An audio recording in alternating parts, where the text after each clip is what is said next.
All right, good afternoon, everyone, and thank you for joining us for today's webinar. This is the third webinar in our ASCLD series. Today's webinar is entitled Fire Debris Analysis is Not Black Magic. And before I do get into introductions, I would like to hand things over to ASCLD's Christine Dieters to give us some opening statements. Thanks, Josh. Hello, everyone. I just wanted to welcome you to the second the second series of the ASCLD's RTI Train the Director series. A number of years ago, we started this with 5 disciplines, and we wanted to continue it this year with tackling a few more disciplines. And so we're very excited today to have a discussion and lecture on fire debris. Josh will go over the specifics a little bit more, but we will be doing a Q&A at the end, and so I look forward to having talking with you again at the end as far as what questions you might have of our presenter today. We do have 2 more in this series this season. We will have a trace materials and impressions lecture from Sue Gross of Minnesota next week, and then we will also be having what you need to know about QA from Brooke Arnone, our current president-elect from the ASCLD board. So again, welcome everybody, and I hope you enjoy the webinar. All right, thank you so much, Ms. Dieters. Again, today's presentation is entitled Fire Debris Analysis is Not Black Magic, and our subject matter expert for today is Mr. Carl Chasteen. He is the Chief of Forensic Services for the Florida Division of Forensic Services Forensic Laboratory, the Bureau of Forensic Services, and has managed that laboratory since 1992. Prior to that, he worked for 12 years as a forensic chemist with the State of Ohio, Division of State Fire Marshal, and Bureau of Arson Crime Laboratory. There he analyzed over 12,000 fire debris, explosive, and hazardous material samples. Since joining the Florida laboratory, he has additionally analyzed over 2,000 more samples and reviewed over 80,000 samples examined by the analysts under him. He has been accepted as an expert witness in state, federal, and foreign courts, and he is also a certified public manager and certified technical assessor with ASCLD Lab Internationals. His laboratory was honored in 2010 for being awarded one of the International Association of Chiefs of Police August Vollmer Excellence in Forensic Science Awards for enhancement of forensic capability by forensic science provider.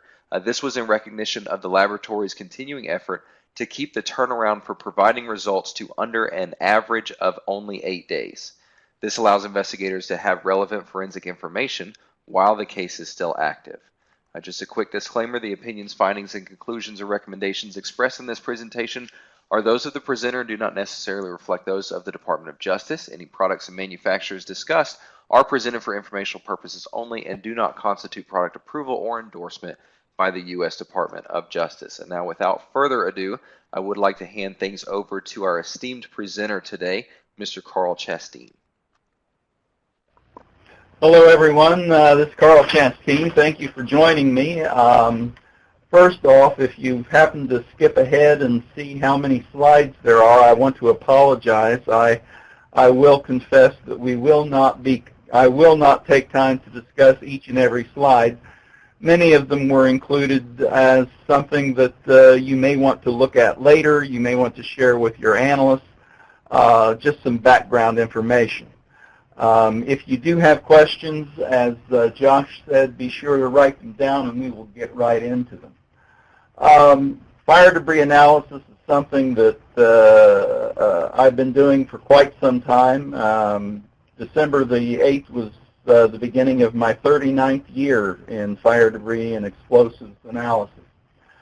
So I've seen a lot of the changes over time, and I hope to see many more improvements in the field as well.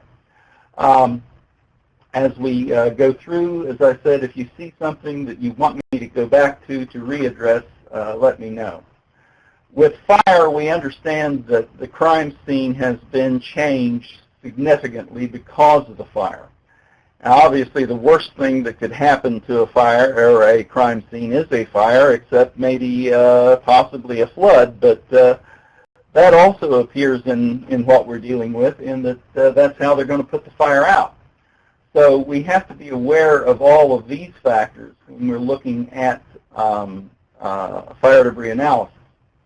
The question is, what's the value of this type of evidence?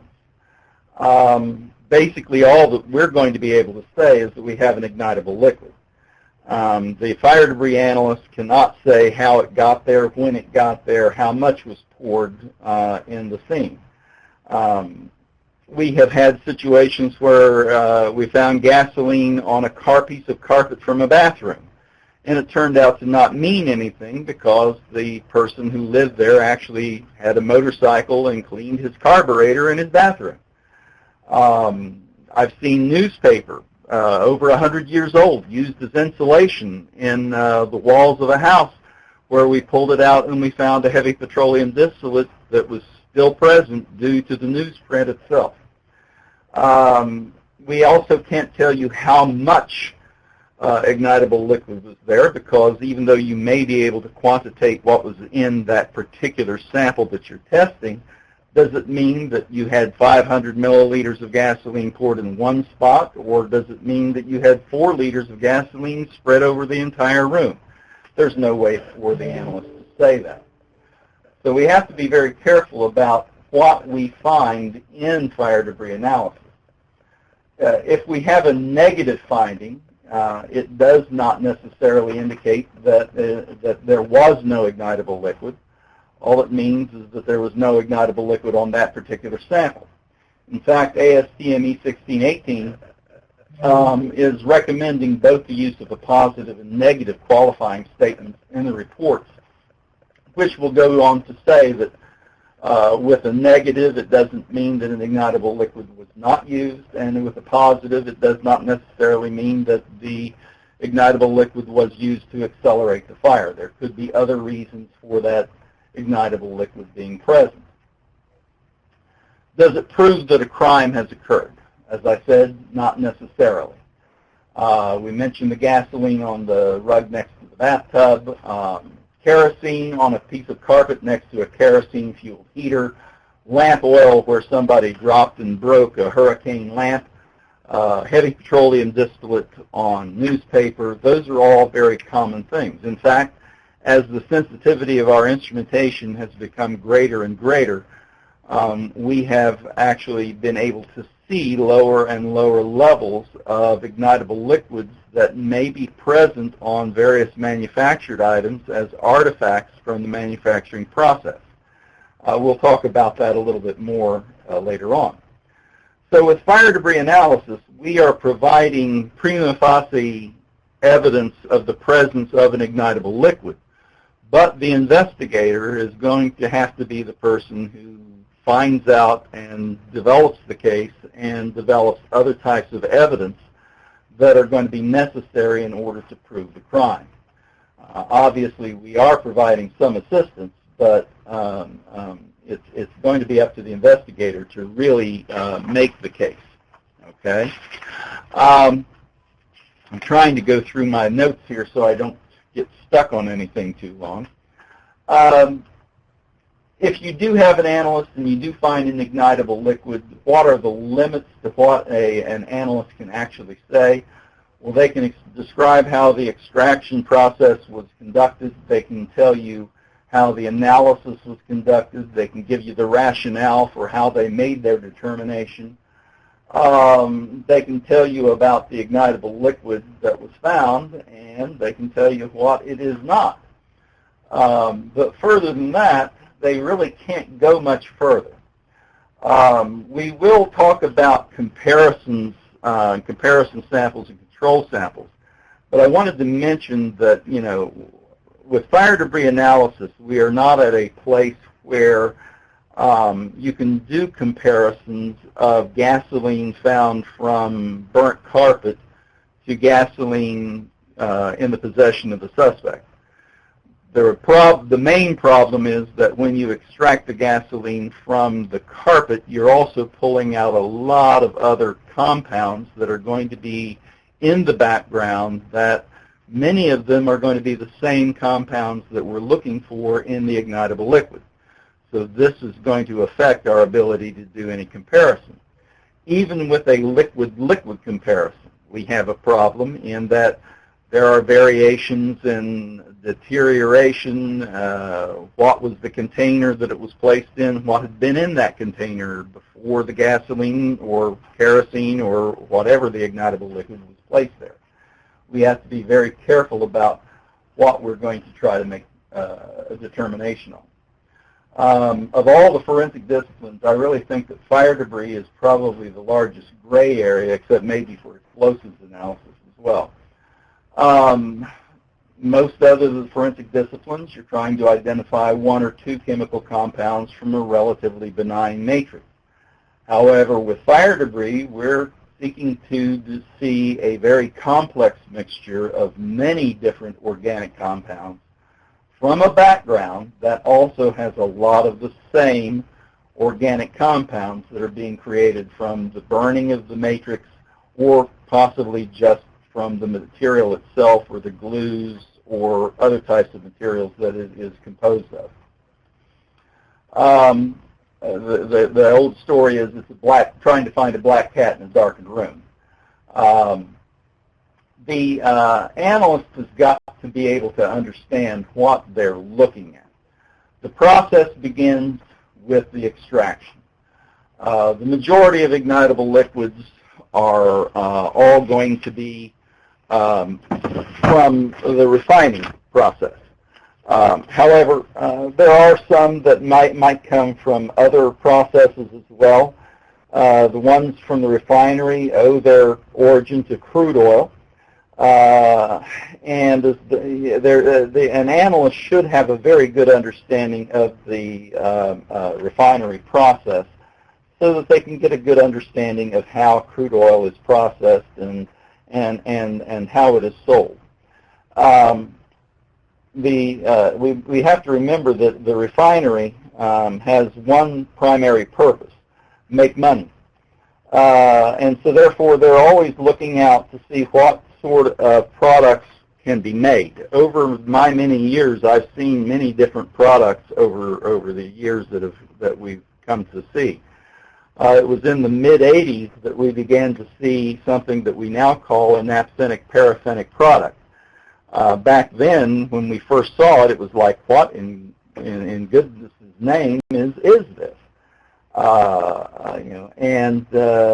Now we do see it out there, and there are always new products that are going to be coming on the market, and that can be one of the problems that we have to deal with. We also have to consider that with crude oil, there are different sources of the crude oil, different feedstocks. They're not all the same. Refineries don't always have the same processes. They don't have the same patented processes. They don't have the same equipment in place. They have different production costs and product and profit margins, and different areas have different demands for the products. So you can have some variations in ignitable liquids, even though they may have the same classification. Which means simply that if you have a medium petroleum distillate from one refinery, it may look very similar to a medium petroleum distillate from another refinery, but there may be some differences in that that you have to be aware of. I'm really not going to go through a lot of the refinery products that are out there. Obviously, most of the products that are sold by the refinery are not what you're going to see on the shelf in a commercial establishment. Someone else is going to take those products from the refinery and remarket them as specific products. This is why ASTM 1618 has gotten to the point where we have these recommended and recognized ASTM classifications. Most commonly, we're going to be seeing gasoline, aromatic products, various other products as well. We'll go through those a little bit more. I've included some total ion chromatograms and descriptions of what each of them are. As I've said in our introduction, we have been keeping our statistics since 1992 through our LIMS system, And when we go to our LIMS system and we look to see what we have found in that period of time, over 86,000 samples in that period of time, over 54% of the time, we're going to report a negative finding. That's not necessarily because there was nothing there. It may very well be that the analyst and the reviewer felt that something might be there, but because we could not call that within a as close to 100% confidence level, in most cases we're going to call it negative, or we may, since 2016, we have been allowing our analysts to use the term inconclusive.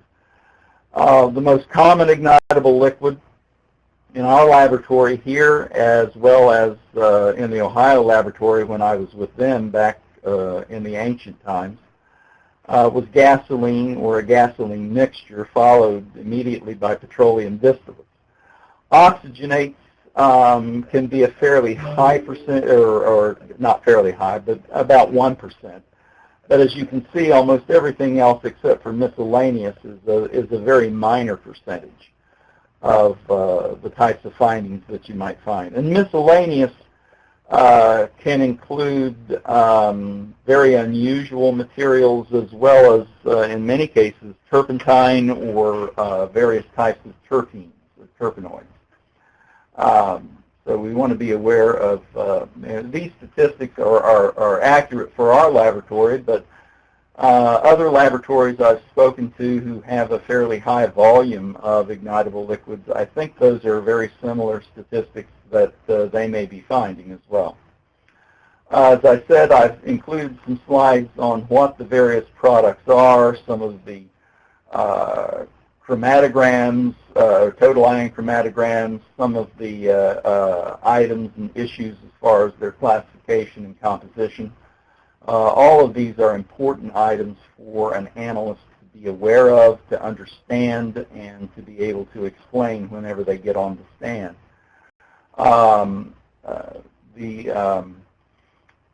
Pure compounds and simple mixtures are often identified simply by identifying that compound, but you have to be very careful. Toluene, mixed xylenes, all of those are fairly common pyrolysis products. So you have to be very careful about whether you're going to want to make that determination.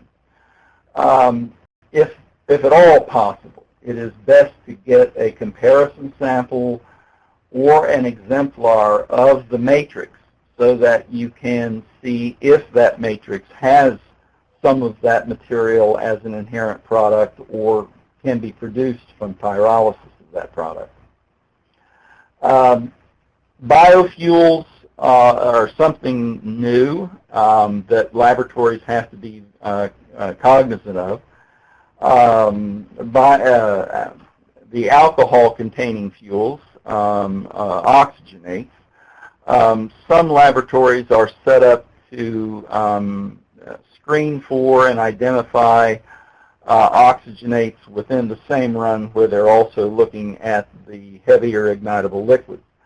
But if not, you may have to consider setting up a screening protocol to try to identify those low molecular weight ions, and then perhaps have a secondary column that is a more polar column on your GC in order to be able to get good baseline separation and identify the alcohols. As far as the various vegetable oils and fats that might be moved or blended with diesel fuel to make some of the biodiesel, there is an ASTM extraction method, which does require that you do a solvent extraction of the material, and then you would have to do a derivatization, often involving KOH, in order to identify that particular fatty acid methyl ester. Marketers, I do want to mention this. Some people say, well, why don't you just identify this as the paint thinner? Why don't you simply say this is a charcoal starter fluid? And those of you who are familiar with fire debris analysis know that the reason for this is because of marketing. Marketing people are always constantly scanning to see what the public would like to have. So what they'll do is they'll identify certain products that individuals would like to buy, and that creates problems for us, such as we may have a marketer that will go to a refiner and they'll buy a fraction to sell it as perhaps a paint thinner. The problem is you have a second marketer who says, well, I want to market a charcoal starter fluid, but the thing is they're buying the same refinery product and simply marking them as two different commercial products, even though they're both exactly the same. This is a difficulty. This is why we can't say whether it's a paint thinner or a charcoal starter fluid. Likewise, another problem is that if they were using a certain cut from the refinery for several years, they may change that cut to a different product, but they may keep the same label on the commercial product. This is going to be a problem as well. Why would they do that? Well, there are economics. There might be availability. There might be changes in computer expectations. So, we'll have a lot of these. An example of this would be these two cans of charcoal starter fluid.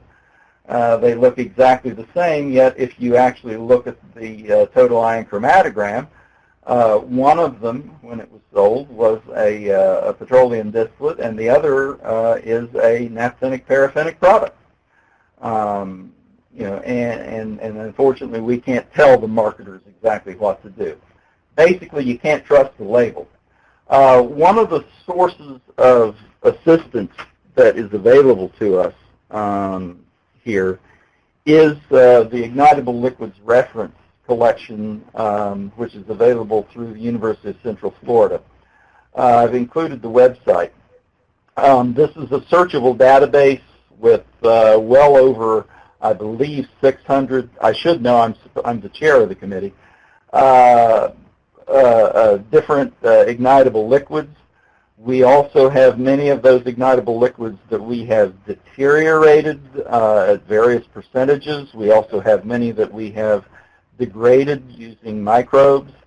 We also have a separate database within there showing the total ion chromatograms and some of the extracted ion chromatograms and mass spectra of the matrices themselves burned under various conditions, because we found that the way you burn a matrix can affect the types of materials that are going to be produced from it.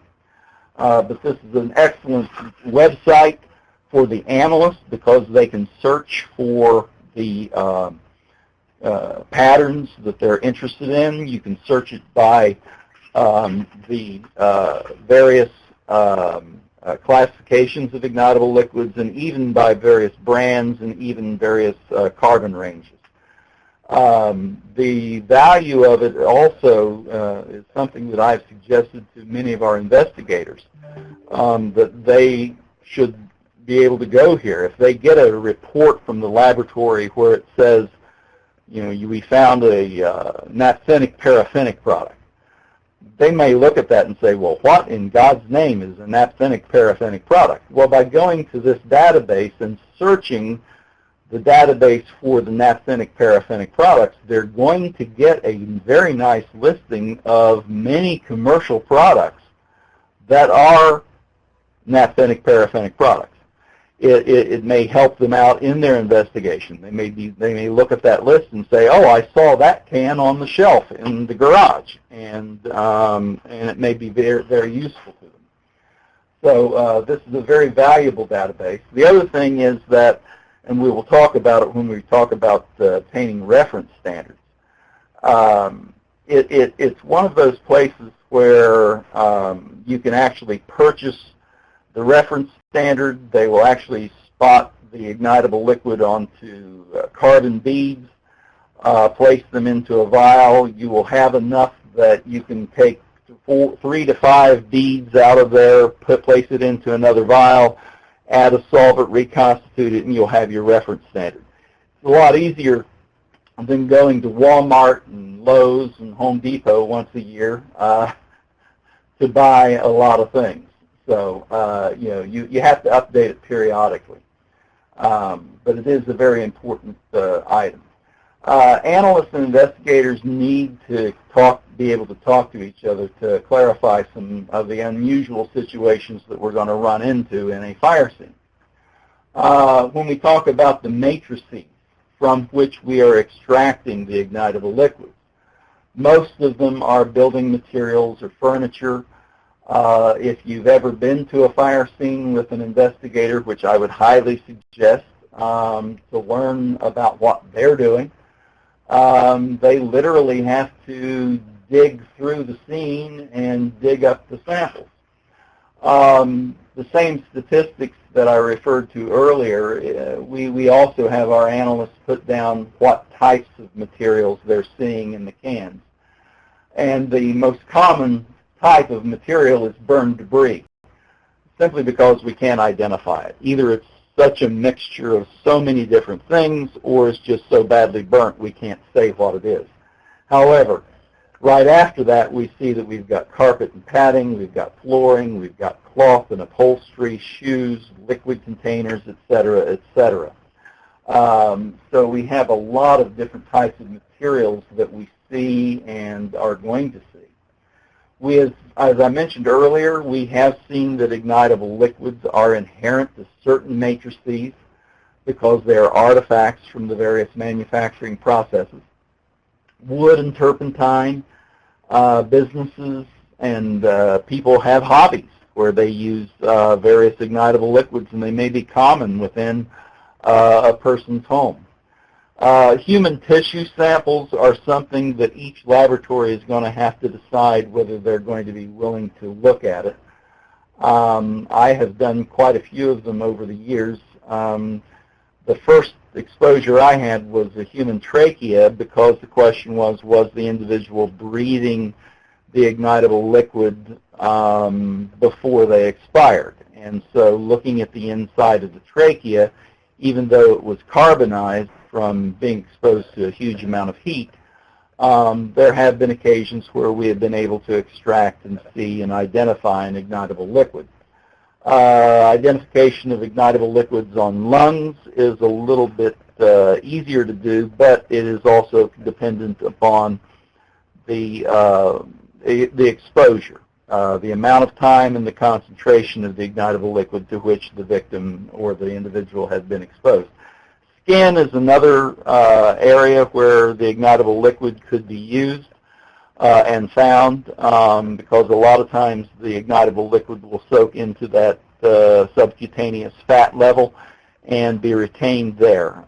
Typically, you don't need to analyze the muscles, but if you can get down into that fat area, I would recommend before you take tissue samples that you look for the carpeting or clothing that is under the body, since ignitable liquids are going to flow to the lowest point, and many times they're going to be protected underneath the body. Comparison samples and control samples are important for fire debris analysis. There is a distinction between the two. A comparison sample is going to be a sample taken at the scene, with which you're really not that familiar with its history, but if it's taken from another bedroom, it's the same sort of carpet, then you hope it's got a very similar history as the sample that you're actually testing. Control sample is a sample that you actually know the manufacturer. An example of that would be if I have a fairly new house and I have a piece of carpeting, and I can go to the builder and say what is the brand and type of carpet this is, and then go to the carpet store and get a sample of it. That's a control sample. We know that this has not been exposed to anything, and so that it is a control. And this is the distinction between a comparison and a control. As I said, fire debris analysis is a two-step process. We begin by extraction. There are various accepted procedures in ASTM. Some are more destructive than others.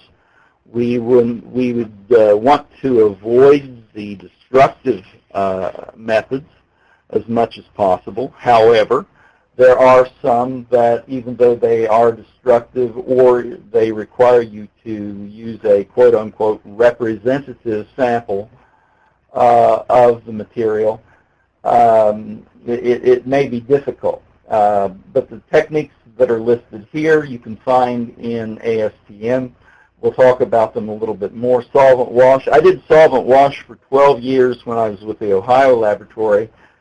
6 of those years we used diethyl ether as our solvent, and whenever the beakers would start to get all to about the same amount, so that we would want to be very careful to not evaporate away our sample, we would sometimes pick up the beakers and blow into them to try to regulate how quickly they would evaporate. And I have to confess that with the diethyl ether, there are times back then that I got home and I don't remember how it happened.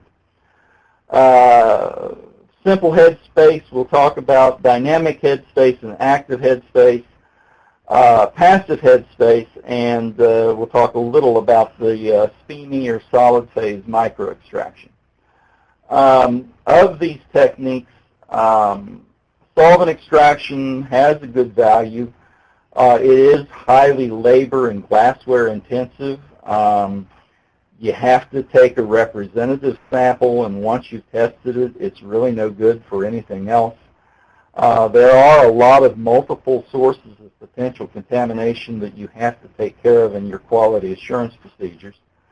It's very simple. You take the debris, you take a sample, you add the solvent, you filter it, and then you concentrate it down through negative pressure.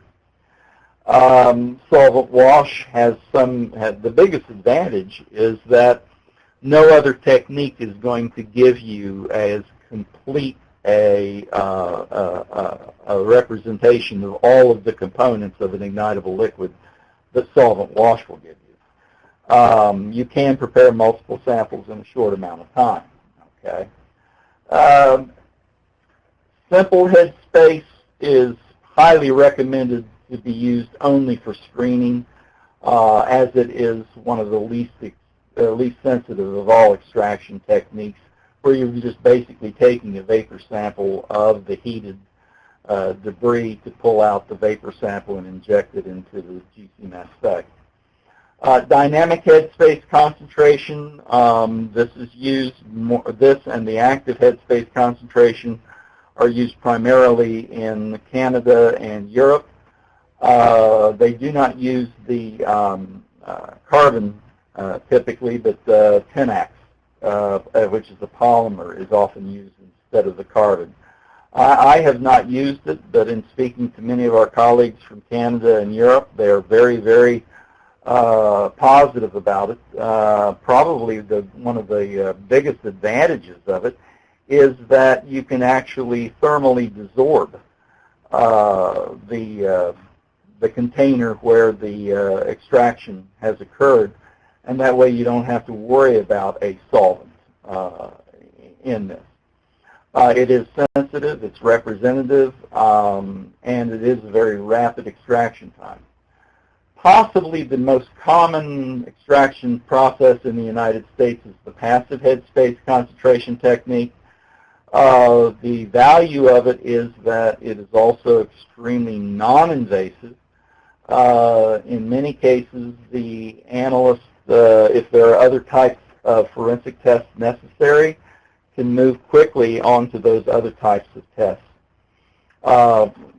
You suspend a membrane, you take the membrane out, add a solvent to desorb, and then you make your injection. Simple, non-destructive, or representative, reasonable representative recovery, provided you follow good quality control. And it is the most common method in the United States that you will see. Sometimes there might be samples that you may need to actually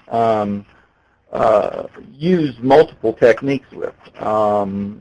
for example, you have done passive headspace and the results are showing you something that is a heavy petroleum distillate, that you need to look at it a little more carefully to see if it is a diesel fuel versus a kerosene. A solvent wash might be necessary as a follow-up in order to get that full representation of all of the components within the mixture. The next process is the analysis. For many years in the early days, GCFID was used. It's limited in that you only have a two-dimensional representation of the peaks and valleys. There were a lot of cases where you might believe that there was something there, but you simply could not call it because of the background. The background is the problem that we have in fire debris analysis. GC mass spec is a marvelous result of technology transfer from the petroleum analysis area, but it doesn't allow us to associate the gasoline from one sample to a source. And that's the holy grail for us. The question is, can we find, is there an answer to the quest for the holy grail? It may be. People have looked at two-dimensional gas chromatography, mass spectroscopy, stable isotope ratio mass spectroscopy. We worked here in Tallahassee with the National High Magnetic Laboratory. They have a Fourier transform ion cyclotron mass spec, resonance mass spec. Possibly one of the best answers for this may not be instrumentation, but rather how we handled the data. I know there are papers and ongoing research on covariant mapping, principal component analysis, mass spectral averaging of data, and also the use of neural networks. However, what most of us have available to us is GC mass spec. You have to know what are the components of an ignitable liquid. You need to know what are the classes of the ignitable liquid. You have to have an understanding of what are the individual compounds, because there are certain targeted compounds that one may need to identify in order to make a determination at a very high level of confidence. Resolution, obviously, is one of the issues we have to be aware of. I like to stress to students and new analysts that we're using a GC mass spec. This is an instrument that has a value with both the chromatography and the mass spectroscopy. We need to optimize the chromatography the best we can in order to get the best resolution and separation so that the detector can give us a greater information. We need to remember that we are dealing with a gas chromatograph, and we need to be a chromatographer in order to be able to answer some of those questions and optimize our analysis. There's always going to be a trade-off as far as what is your analysis time versus your resolution. If you want to do a fast analysis, you're probably not going to get a really good resolution of the samples. However, you have to make that decision on how long it takes.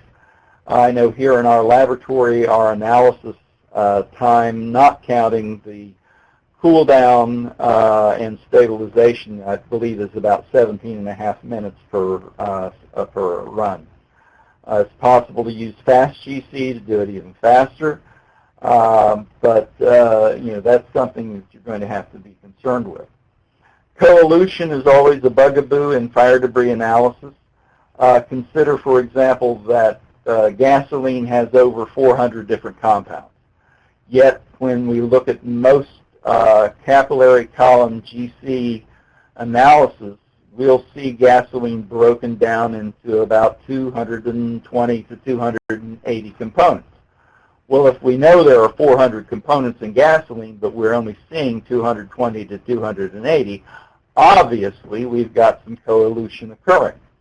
And that's before we start to consider the issue of the coelution with products from the matrix itself.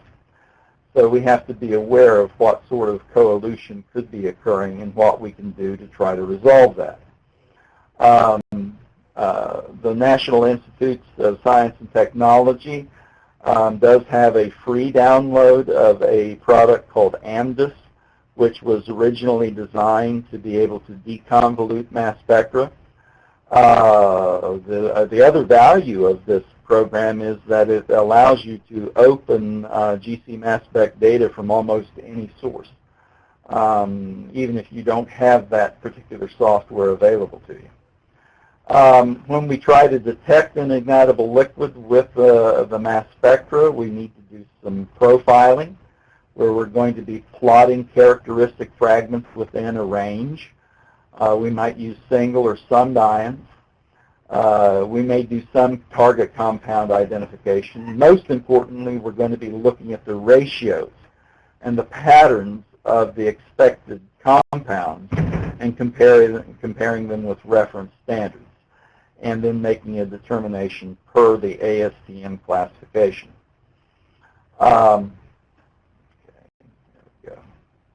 Interpretation, obviously pattern matching we need to make. I'm not a huge fan of the use of macros, or libraries for that matter. They're very good tools, but be very careful in their use. Make sure that you actually do the work and understand the chromatography and the mass spectroscopy that's going on, and you don't rely on an algorithm to give you an answer. You need to be able to actually defend what it is that you find. You need to make sure that the relative abundances of the compound classes make sense. You have to consider deterioration, degradation, interferences added by the matrix. Quality assurance and quality control, an essential component of a fire debris analysis program. You must have a robust quality assurance, quality control. You need to check everything that comes into any contact whatsoever with the extraction, the media, the solvents, the materials, syringes, glassware. You need to check the environment where the extraction is taking place. You need to check out the instrumentation to make sure there's no carryover, that there's cleanliness, it's operating properly, stability of the retention times, and the consistency of the response. The test mix is the very beginning of a good quality QA/QC program. The ASTM test mix, we recommend running it at the beginning and at the end of a batch. That way you can check to make sure you've got consistency in retention times and response as well. I'm not going to go through all of these various quality assurance, quality control tests. They're all very important. They're all things that each manager or each laboratory is going to have to decide if you're going to use. One of them that you need to decide is the internal standard. We have used an internal standard for quite some time. I know various other laboratories that do very good fire debris analysis that do not use an internal standard. One of the main things we like to use it for is that if we do an extraction and then we do an analysis of something that is, a very low quantity, if we don't see that internal standard, then that tells us that something wrong happened during the extraction process, and we may have to go back and revisit that extraction. All right. The solvent blanks used to be run only between cases by most laboratories, but I believe that it will be a recommendation in the next iteration of the ASTM E1618 or its progeny, that there should be a solvent blank between each and every sample. This way you will be absolutely certain that there is not a any sort of carryover at all. Okay. Optimization of the extraction. Many experiments. Rita Newman in Pinellas County here in Florida did one of the finest papers on this subject years ago, and pretty well has shown us the way that to optimize our extraction with passive headspace, temperature of 65 to 70 degrees centigrade, using a 100 millimeter square strip, 15 to 18 hours would be the optimum to do that. Other essential QA/QC would be to test the extraction materials, the oven blank, the oven spike. Let me go back here. Internal standard cases and other miscellaneous. So, like I said, a robust quality assurance, quality control program is necessary in order to have a high confidence level in the answers that you're giving. The reference standards, obviously, you need to have a lot of those available. Complete collections takes a long time to run.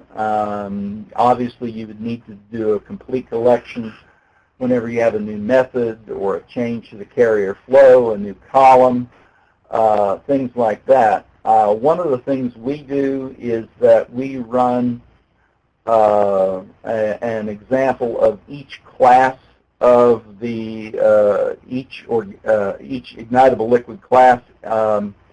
We run the standards mix or the standards on Monday. That way, any analyses done later in the week will have a contemporaneous standard to compare to.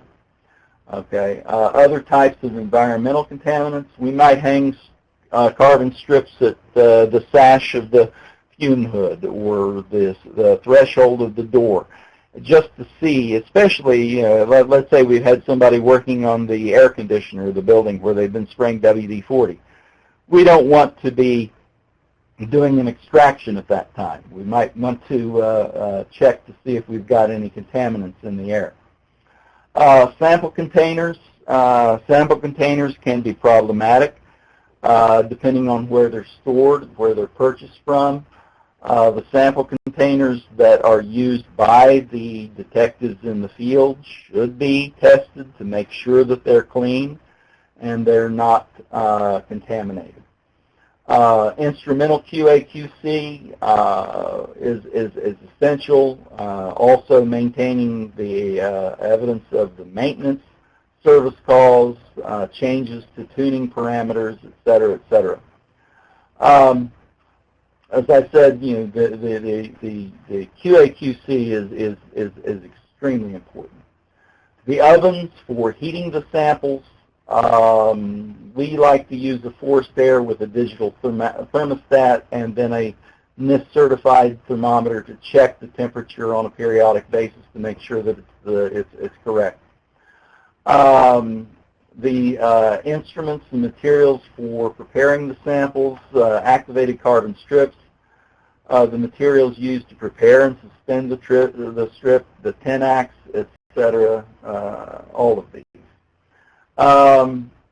Most accredited laboratories with fire debris analysis sections are more than happy to share their quality documents. As most of you know, in accreditation, plagiarism is not a nasty word. In the many attachments that I've included our SOPs and many of our quality documents. Remember the rule that if it's written, do it, and if it is done, then write it down. You need to make sure that an SOP is not too non-specific, but you have to also be very careful that it's not too highly rigid either.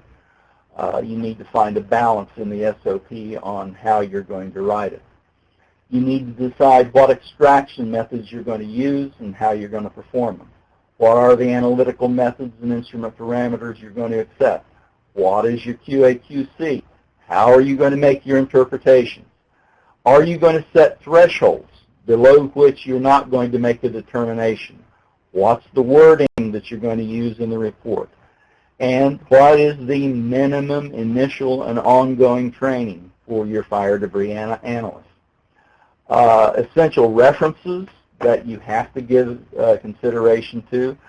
These, I think, to me, are some of the best sources that you should have in your library available to your analysts. Others, obviously ASTM Volume 14.02. By joining ASTM E30 Committee for $75 each year when you renew, you can get a new volume of ASTM standards. It just doesn't make sense to me that you wouldn't have that. Obviously, there are various scientific journals out there. Be aware of those.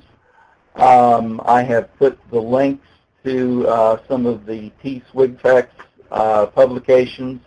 There are bibliographies of various papers there, as well as some of the guides that have since been codified either in ASTM or are currently being worked on by the OSAC and the Fire Debris Subcommittee.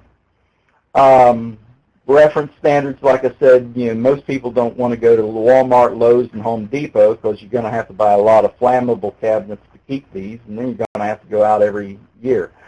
So the NCFS ILRC is what we strongly recommend. And like I said, you can also purchase vials of the standards and keep a whole lot of them. I've got a freezer in the laboratory where we have over 600 in just a small freezer, and it's a lot better than the 2 huge cabinets I've got in the hazardous storage room. Analysts. Your analyst needs to have an understanding of organic chemistry, gas chromatography, and mass spectroscopy, especially how cleavage occurs of organic molecules when exposed to bombardment by electrons. You need to have a reverence for the value of quality assurance and quality control, and the ability to understand that they're not going to be able to give a positive report in every situation. They also have to have the confidence to admit that they don't know everything when you're testifying. I place a huge amount of value on an analyst who knows how to say, I don't know, but has the ability to explain that. I prefer to hire people with at least a minimum of a bachelor's in chemistry, forensic chemistry, or forensic science. And if it's in forensic science, I like to see strong chemistry component. Internal training is essential. Don't rush it. Make sure that you have people go through a good internal training process. You might be able to get them through in 3 months if they've been working somewhere else. One of our analysts who spent 17 years as an analyst at ATF, we let him actually start working cases after 3 months. Well, no, it's not a joke. It's actually true. External training, ATF has recently begun offering both basic and advanced fire debris analysis. In Maryland at the Beltsville Laboratory, contact Ray Cook. NCFS through the University of Central Florida offers some online classes in both basic and advanced fire debris analysis, as well as in GC Mass Spec. Often the American Academy or the various forensic science organizations are going to offer a workshop in fire debris analysis. You may want to contract with a recognized expert to develop a 4 or 5 day class at your facility or a central location. I know I've been contracted to do this for a few different states in the past, and I'm sure that there are experts out there that would be more than willing to be contracted as well. We have also allowed visiting scientists to come to our laboratory to spend a week with us, basically because at our laboratory, because we're dedicated to doing just fire debris as our primary analysis technique. They're going to see almost as many samples of fire debris in 1 week here as many laboratories might see in a month. I know that we have, I think we had a gentleman from the New Hampshire laboratory a few years ago, And it's always nice to have visiting scientists come. We can't pay for anything, but we're more than happy to host them if they want to come in. Interferences that we run into in fire debris analysis are the fire itself. We've got heat going on. Yes, I see that we've got 5 minutes left. We have suppression and we have overhaul, and I'm going to go through this very quickly. One of the things I want to talk about is how fire develops. We've done a lot of experiments, or I've done a lot of experiments over the years where we legally burn places. One of the things we would always do is we would set up 4 thermocouples to measure temperature under the placement of the ignitable liquid, just above where the knee would be, head height, and then at the ceiling. And we would measure these. I have a video I'd like to show. It's about 2 minutes, but I think that you'll be impressed with how quickly fire develops. The accelerant in this situation was gasoline. The paper towel was just used to show where the gasoline was poured. And the screen will drop down to show you those 4 thermocouples. The one on the left is the one underneath the carpet, underneath where the ignitable liquid was poured, and over on the right is the one at ceiling height. And you can see we're only, 30 seconds into the fire, and at head height we're already at 320 degrees Fahrenheit. And as I said, these are in Fahrenheit because a lot of times we do this presentation to firefighters, and then we're going to understand the Fahrenheit temperatures here. Notice the temperature under the accelerant is still only 75 degrees, whereas at head height we're at over 500 degrees. And this will continue to raise very quickly. You'll see that within just a couple of minutes we're at a very high temperature. Almost 1,800 degrees. Within 2 minutes at head height, we've hit 1,800 degrees, or we will hit 1,800 degrees. This I've included. Hopefully, Josh can make this available as a download. You're welcome to use it to show people how quickly the temperatures can develop in the fire. Notice that under the floor where the ignitable liquid has been poured is really only about 125 degrees. This is important for us to understand. I'm going to go on to the next slide now, Josh, if you don't mind, and discuss the fact that, the longer a fire burns, the greater the chances are that the floor area where most ignitable liquids have been poured are going to get up to very high temperatures.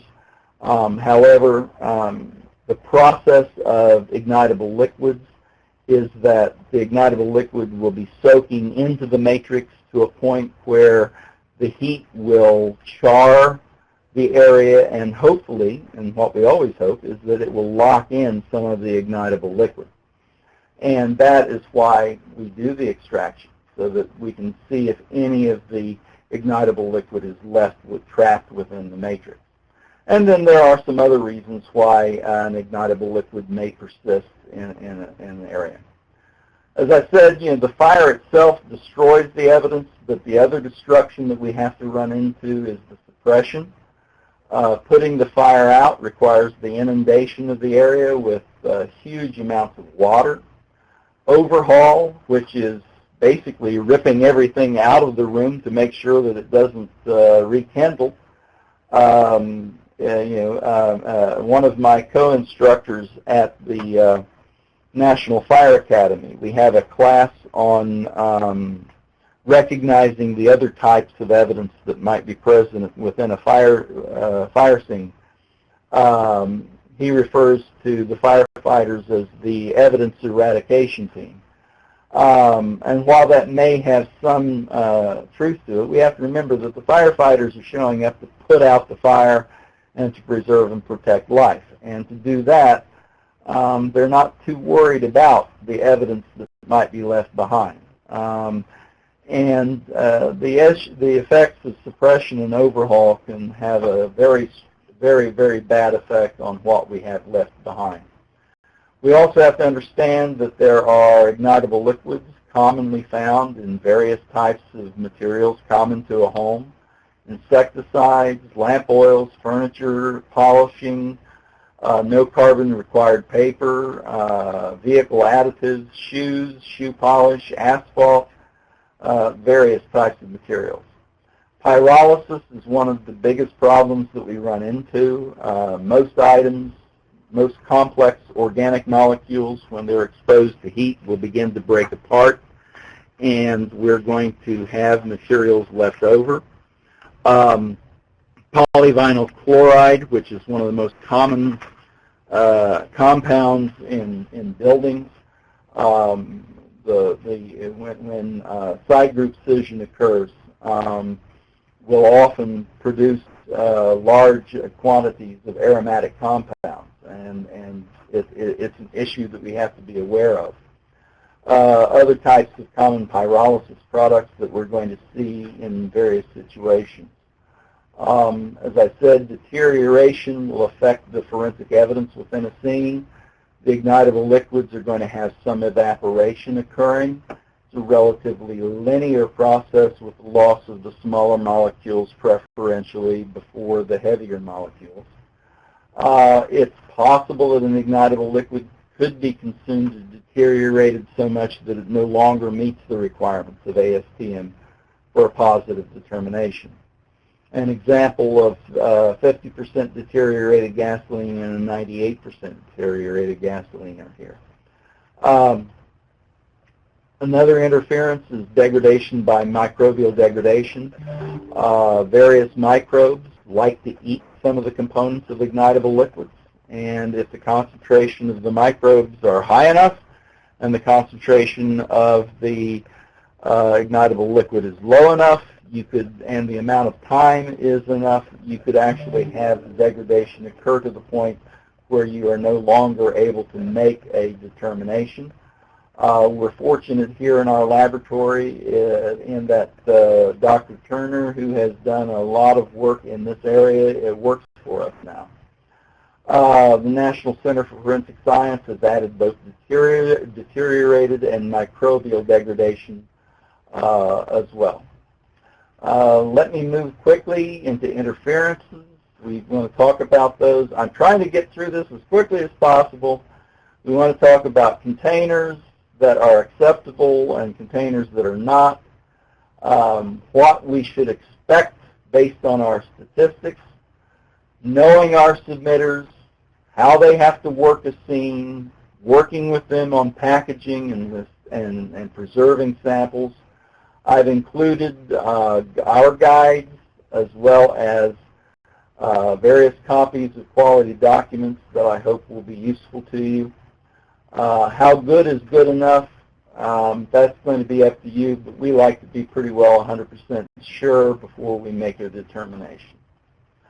I'm going to close now because Christine has asked if we can go on to Q&A, and I will try to go to that the best I can.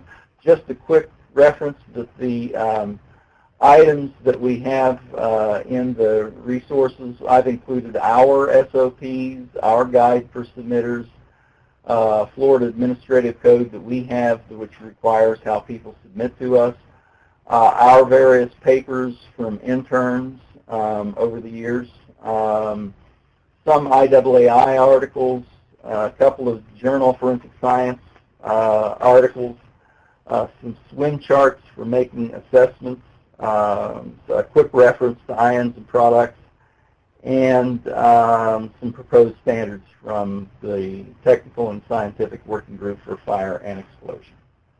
All right. Who is the moderator for the question and answers?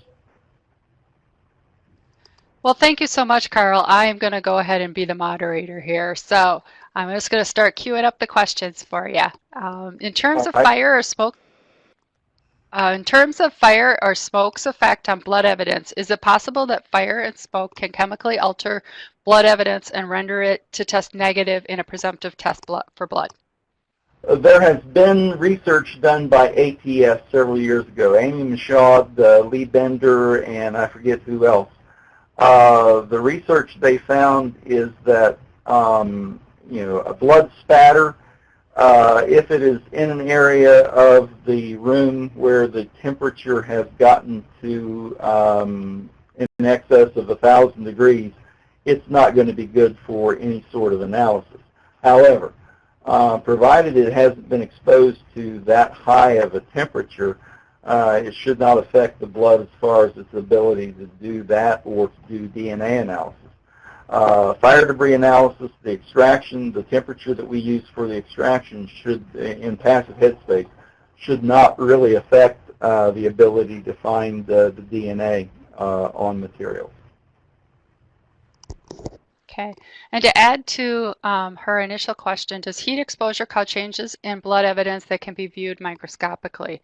What other steps or test methods can I use to test heat-exposed blood evidence if the presumptive comes back negative?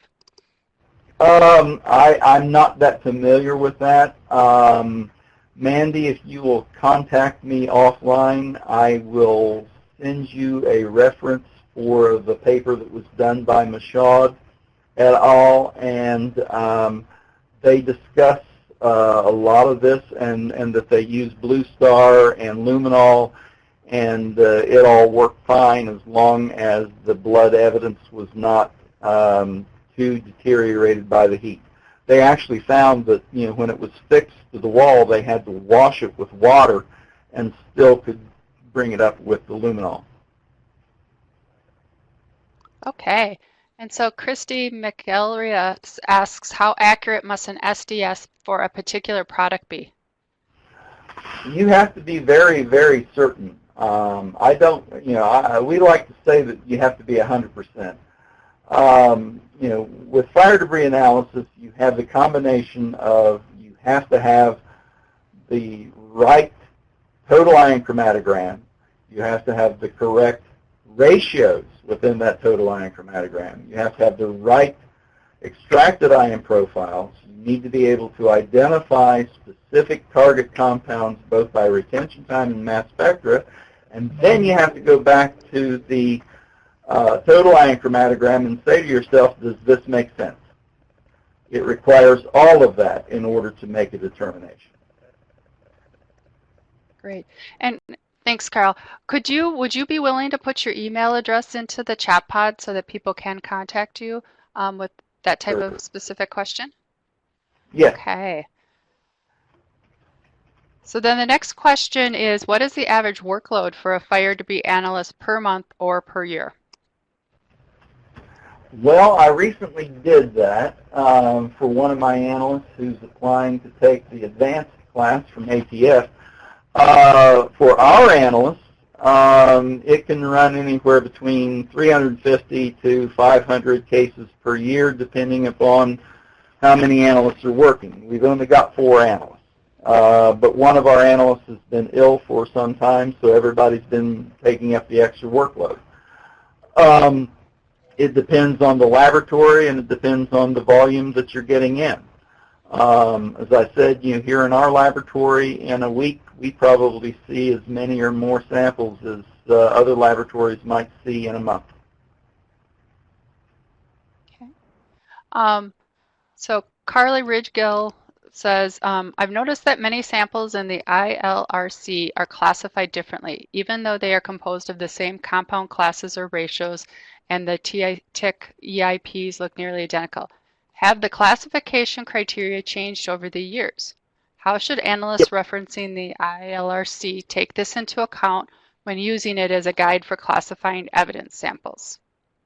The ILRC has been in existence for quite some time and has gone through different individuals in there.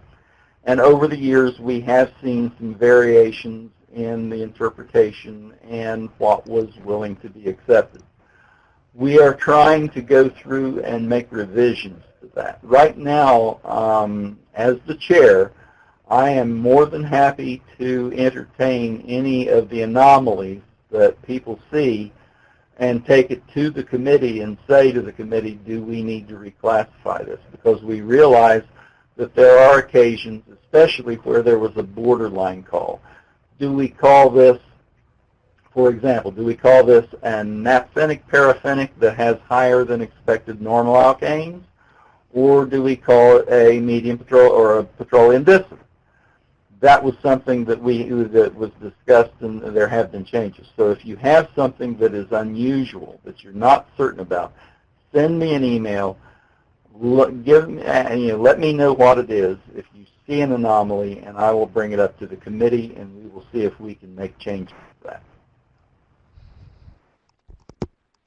Okay. Is there any information on reference on long-term storage effects of fire debris samples? If you leave a fire debris sample in a can, it's going to rust through, and you're going to have garbage. Okay. However, if you take that carbon strip, place it into a vial, and seal it properly, we have done research here where you can reconstitute that carbon strip after 25 years and get exactly the same results as what you saw originally. And that paper is included in the references that I've attached. That was one of our intern projects a couple of years ago. We actually have every carbon strip that we have processed since 1992.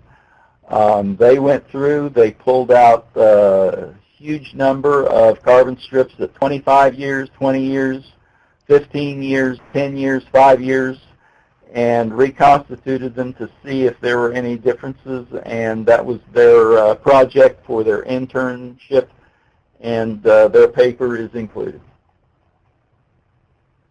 Is it an accreditation requirement to maintain the carbon strip and track it as evidence? Not necessarily. It depends on how you define it. We do not define the carbon strips as evidence. We define the carbon strips as work products. We can discuss this offline. But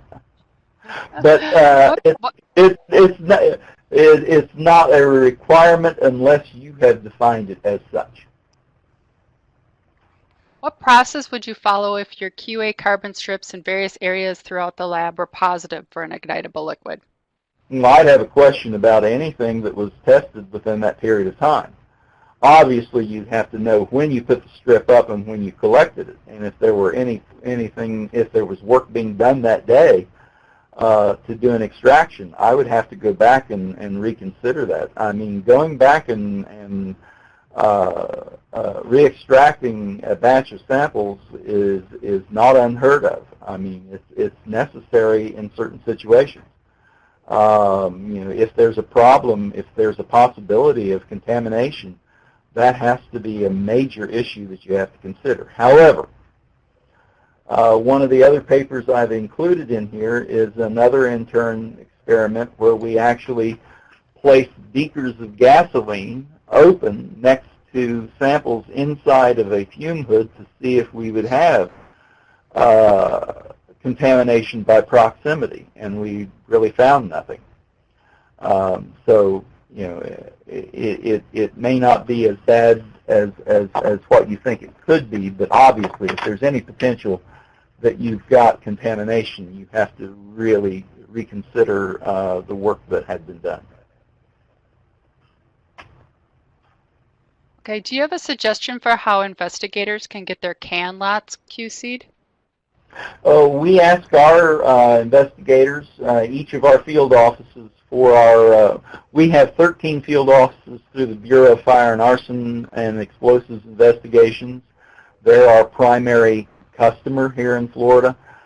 They submit about 75 to 80% of our samples. We also receive samples from local fire departments and police departments and sheriff's offices. The one thing we have told them in both our Florida Administrative Code and our guide is that we are more than happy to test representative samples of their batches whenever they purchase these cans to tell them whether that's clean. In fact, we are expanding that with our own Bureau of Fire and Arson and Explosives investigations so that we can actually, whenever they buy new batches of nitrile gloves, glass vials, work gloves, whatever, we're asking them to send them to us so that we can be part of their field quality assurance program. Okay. So how much does not storing the sample in an airtight container affect the outcome of the analysis? I wouldn't even, if we have a sample that comes into the laboratory that, let's say, it has rusted through to the point where there is a hole in it, in many cases we'll return it without testing, just simply because, you know, one, if you have a can with that big of a hole in it, not only can you lose the ignitable liquid out of that debris, but you also have a huge potential for contamination, so that even if you find an ignitable liquid, there is no way to say where that ignitable liquid came from. I have I have no problem returning samples to investigators without them being tested if they're not properly packaged and preserved. Okay. And Christy has a follow-up to her earlier question and says she wanted to know how accurate the MSDS from the manufacturer product, say, paint thinner, had to be. I'm from southern Ohio and farming country, and there is an expression about something on a board that I won't say, but it has to do with how valuable is an MSDS. They're not valuable to me at all. I really don't care about MSDSs. MSDSs are relatively non-specific. They may tell you that there's a petroleum distillate in it, but they're not going to tell you what the classification is. Okay. And can you explain with more details the best way to collect and store the fire debris and crime scene? Pablo says this may be too much at the end. Yeah, that's almost a complete different class. Obviously, could you give them a good reference? One of your references? Do you have one? Yeah, NFPA 921, the National Fire is and Kirk's Fire Investigation. Those were both in the list of the books that I recommend highly. And I would say that, you know, those would be where you would want to go to. The other thing is the National Fire Academy in Emmitsburg, Maryland, has an entire arson series going from how to collect and preserve evidence, how to read a scene, how to determine the area of origin of the fire, to collect the sample, all the way through electrical fires, to the class that I sometimes teach on recognizing the other types of evidence that might be present at a fire scene. If you can get into that class, I would highly recommend, or any of those classes in that series, I would highly recommend it. In the United States, almost any fire police agency can send at least one person for free every year. Okay. Well, thank you so much, Carl, for your time today. That was just a fascinating lecture. I've known what fire debris analysis was, but it definitely, we had a really nice explanation today. I'm going to turn it back over to RTI to kind of finish up our session today. Remember, next week, same time, we'll be learning about trace evidence. For going through all of the questions that we had today. Obviously, we would like to thank Carl Chasteen for his presentation today, as well as the many years of knowledge and research that he bestowed upon us. So definitely thank you very much, Carl, for your time today. And also would like to thank all of our attendees that were able to join us today. These webinars are obviously not possible without your attendance and your support. Before you leave today's webinar, we do have a lot of material that we would love for you to take with you. The first thing we always point out is our customer satisfaction survey right there in the middle of your screen. If you simply click the word here, that will open up a new window for you, and you can go through our short survey that will provide us some valuable feedback about the content as well as the delivery with our webinars. Then directly below that, we have our presentation files. These are all of the reference materials that Carl was mentioning. There are quite a few of them there. You can select all of them at one time and download them all together. It is quite a lot, so we are going to leave the room open for some time after today's event to make sure you do have ample time to download everything.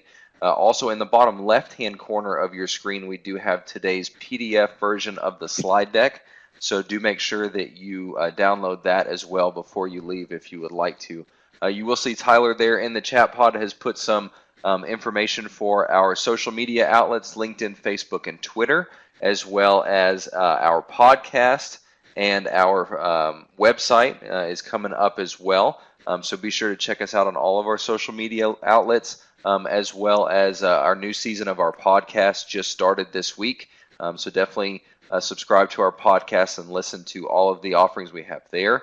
And don't forget to check out our website. As Christine did mention, we do have another webinar next week, same time, on Trace. So be sure to get registered for that and join us next week. Again, thank you so much, Carl. Thank you, Christine, for your moderation today. And thank you, everyone, for joining us. We hope everyone has a great afternoon, and we will see you again next week.